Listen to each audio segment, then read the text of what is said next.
Hello, good evening, नमस्कार। तीन criminal law यानी आपराधिक कानून जो दिसंबर 2023 में पार्लियामेंट के द्वारा पारित हो चुका था, वह आज से पूरे देश में लागू हो गया।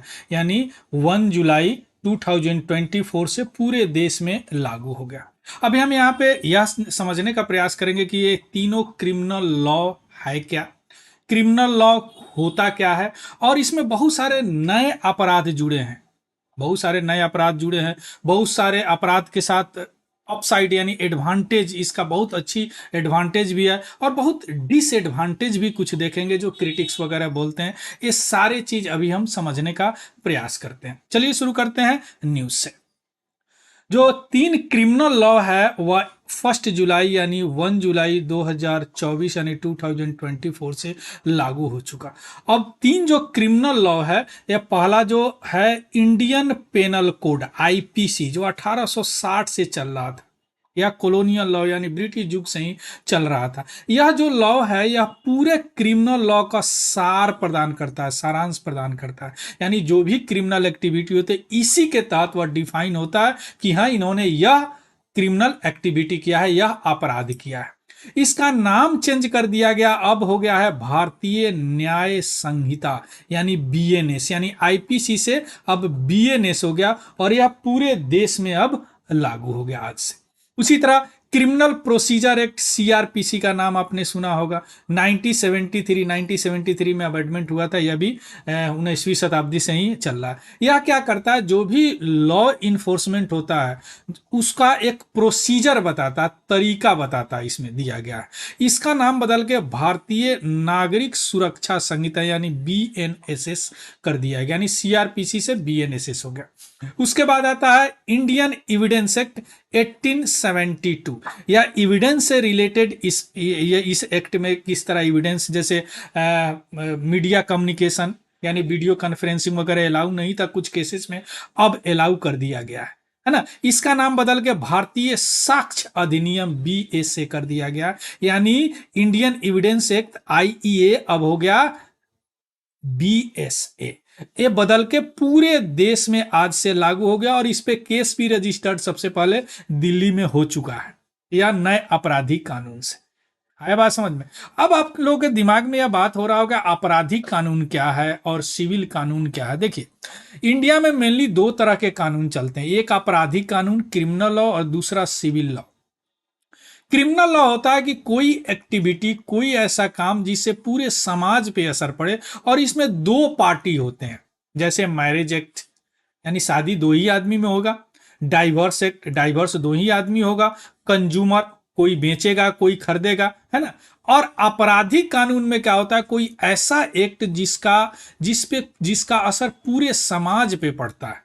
तो उसमें तीन एक्ट काम करते हैं, Indian penal code, code of criminal procedure और इंडियन एविडेंस एक्ट। ये तीनों का नाम हमारा भारतीय कल्चर वाला नाम करके, और इसमें बहुत सारे सेक्शन हटा दिए गए हैं, बहुत सारे सेक्शन जो एज इट इज है, बहुत सारे सेक्शन को मॉडिफाई किए गए हैं। कई क्राइम नया जोड़े हैं इसमें, जैसे भारतीय न्याय संहिता, भारतीय नागरिक सुरक्षा संहिता, भारतीय साक्ष्य अधिनियम है।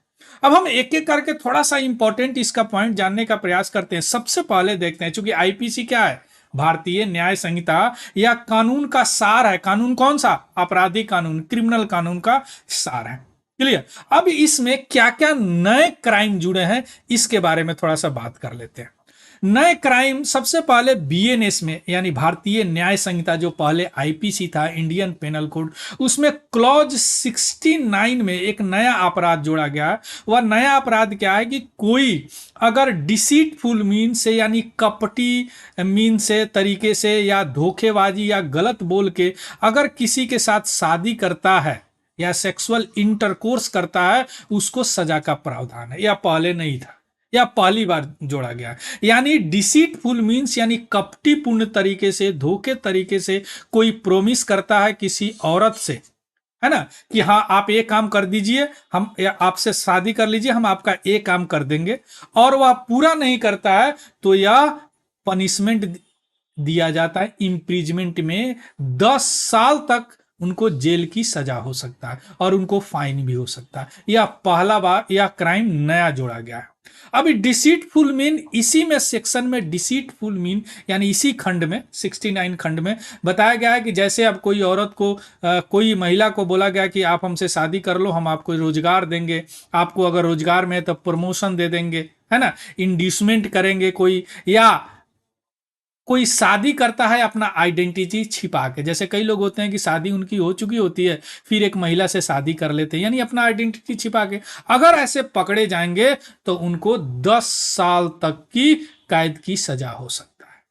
क्लियर। अब इसमें बहुत सारे क्रिटिक्स बोल रहे हैं, बहुत सारे आलोचक बोल रहे हैं कि यह तो एक तरह से हो गया कि कंसेंसुअल रिलेशनशिप को भी क्रिमिनलाइज करने की बात हो रही है।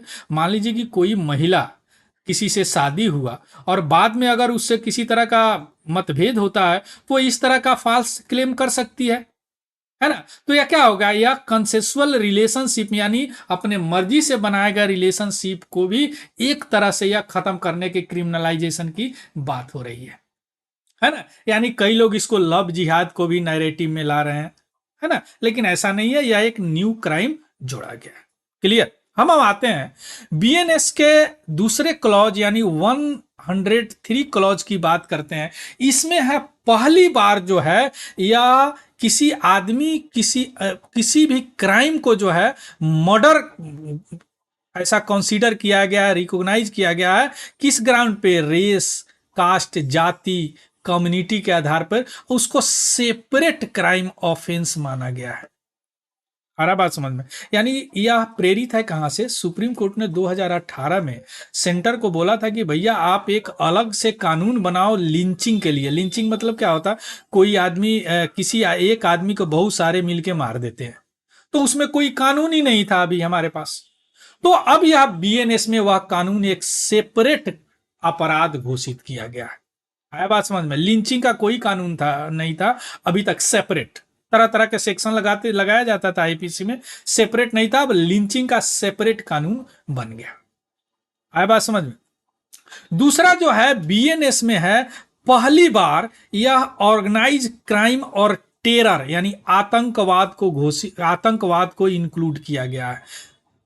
बीएनएस इससे पहले यह काम क्या करता था, यूएपीए करते थे या स्टेट का अपना जो आतंकवाद कानून होते जैसे मको का महाराष्ट्र का है, या अनलॉफुल एक्टिविटी प्रिवेंशन एक्ट जो पूरे सेंटर का है, यह डील करते थे। आईपीसी डील नहीं करता था किसी क्राइम, किसी आतंकवाद या कोई ऑर्गेनाइज क्राइम मीन्स बहुत सारे लोग शामिल हो, लेकिन अब बीएनएस में इसको इंक्लूड कर दिया गया है। यह एक बहुत बड़ी बात है।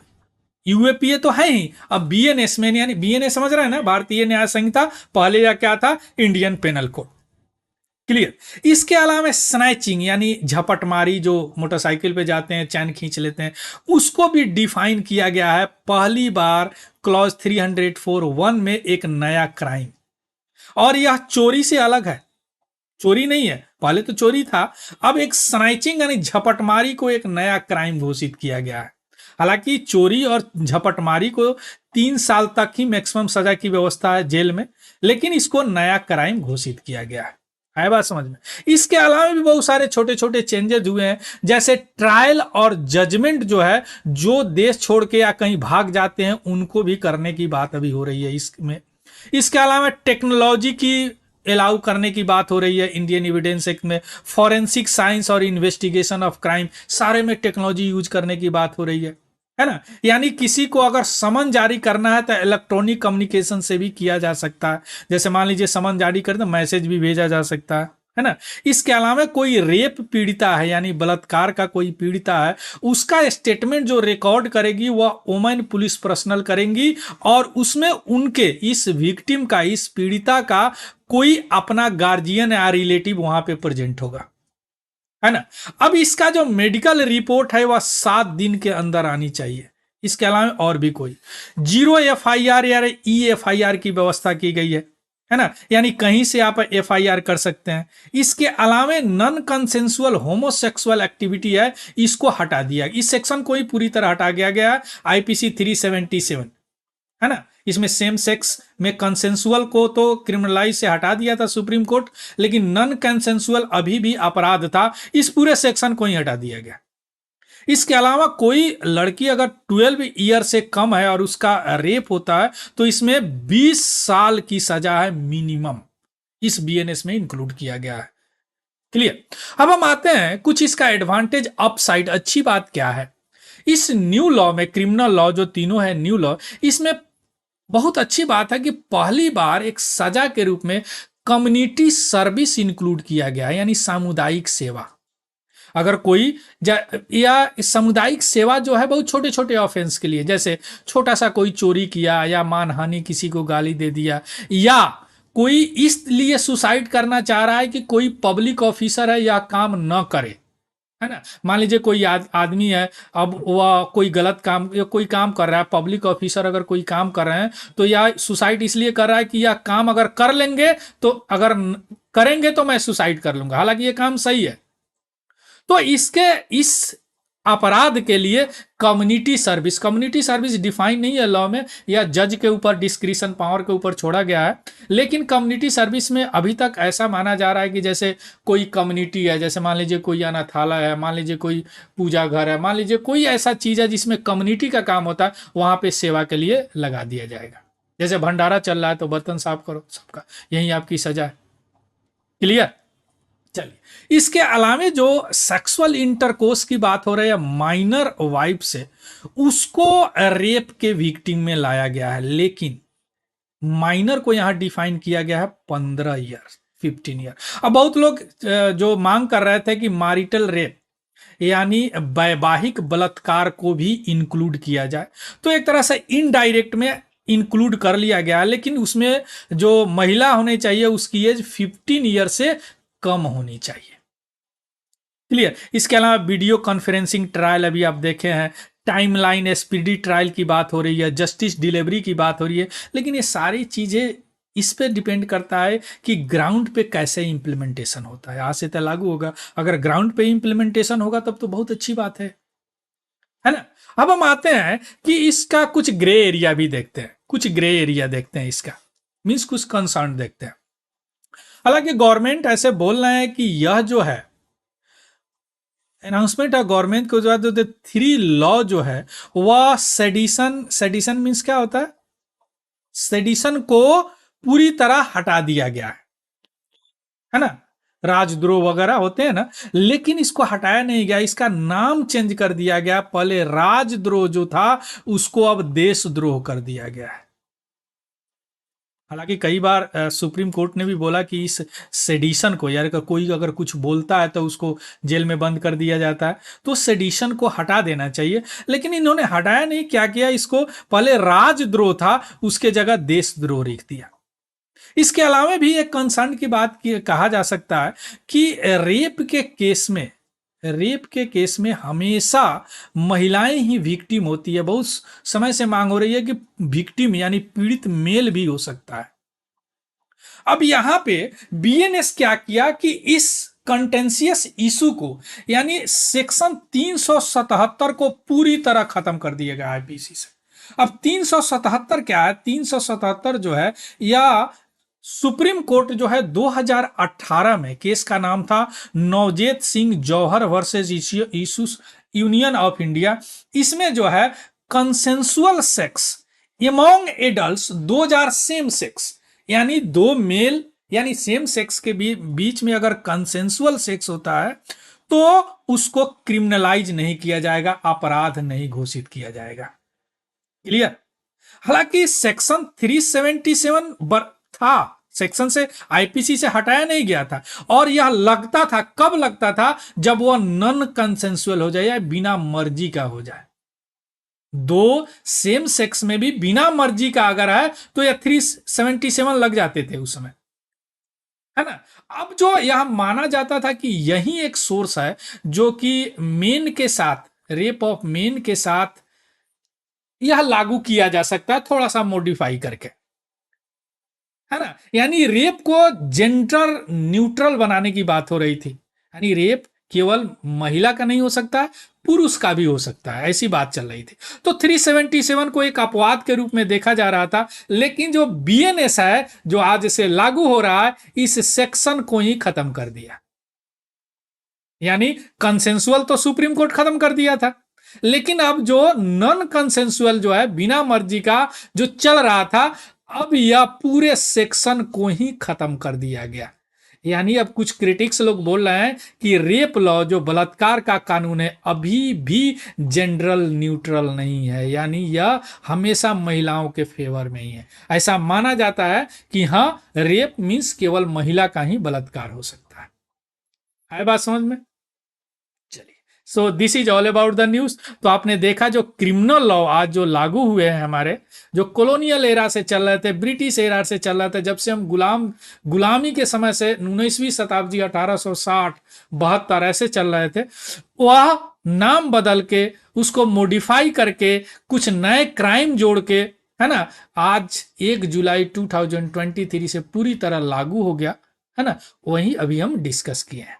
इसका पीडीएफ हमारा Telegram channel Tiwari general study से आपको मिल जाएगा, वहां से देख लीजिएगा, उसको भी ज्वाइन कर लेंगे। अगर इंफॉर्मेटिव लगा हो तो प्लीज लाइक शेयर सब्सक्राइब और हमें कमेंट करके जरूर बताएंगे। So thank you, have a good day and happy learning. Thank you very much.